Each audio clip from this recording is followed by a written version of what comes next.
2024 అంటేనే రెబల్ నామ సంవత్సరం అయింది. అచ్చంగా వచ్చే ఏడాది కూడా రెబల్ నామ సంవత్సరమేనా?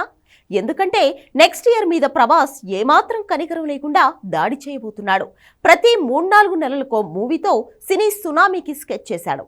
ఈ ఒక్క మాటతో బాలీవుడ్ ఖాన్లు, కాలీవుడ్ స్టార్లే కాదు, టాలీవుడ్ పాన్ ఇండియా హీరోల్లో కూడా గుండెదడ మొదలైంది. టాలీవుడ్ లో ఎంతగా పాన్ ఇండియా మూవీల జోరు ఉన్నా వాటన్నింటికి కింగ్ అనిపించుకున్న ప్రభాస్ తో పోటీ అంటే సూసైడ్ అటెంప్టే.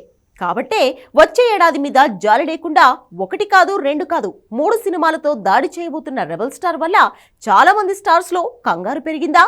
Take a look.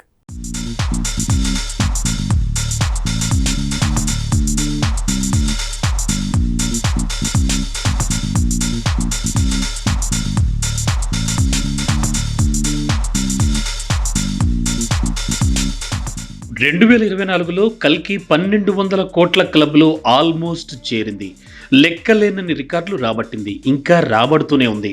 మొత్తంగా ఈ ఏడాది తెలుగులోనే కాదు, సౌత్, నార్త్ ఎక్కడా కూడా ఈ రేంజ్లో వసూళ్లు రాబట్టిన మూవీ రాలేదు. కనీసం ఇందులో సగం వసూళ్లు కూడా ఏ సినిమాకు రాలేదు.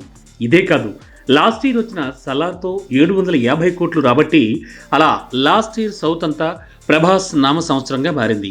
ఈ ఏడాది సౌతే కాదు, నార్త్తో కలిపి ఇండియా మొత్తం రెబల్ స్టార్ నామస్మరణే వినిపించింది. ఇక వచ్చేడాది ఇండియానే కాదు, ప్రపంచవ్యాప్తంగా ప్రభాస్ పేరు మారుమోగేలా ఉంది. ఎందుకంటే 1 కాదు 2 కాదు ఏకంగా 3 పాన్ ఇండియా సినిమాలు వచ్చే ఏడాది మీద దాడి చేయబోతున్నాయి. ముందుగా మారుతి మేకింగ్లో రెబల్ స్టార్ చేస్తోన్న ది రాజాసాబ్ ఏప్రిల్ 10కి రాబోతోంది. అదొచ్చిన 4 నెలలకు అంటే ఆగస్టుకి హను రాఘవపూడి మూవీ ఫౌజీ వచ్చే అవకాశాలు కనిపిస్తున్నాయి. ఇదే కాదు, దసరాకు మరో గిఫ్ట్ ఉంది, అదే సలార్ 2. తెర వెనక జరుగుతున్న పరిణామాలన్నీ చూస్తుంటే సలార్ 2ని సమ్మర్ ఎండ్లోపు పూర్తి చేసి దసరాకు రిలీజ్ చేసేందుకు ఏర్పాట్లు జరుగుతున్నాయి.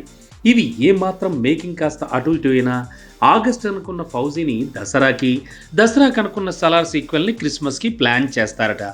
ఎలా చూసినా వచ్చే ఏడాది 1 కాదు 2 కాదు ఏకంగా 3 సార్లు పాన్ ఇండియా అటాక్ అంటే ఇక బాక్స్ ఆఫీస్కి హార్ట్ అటాకే.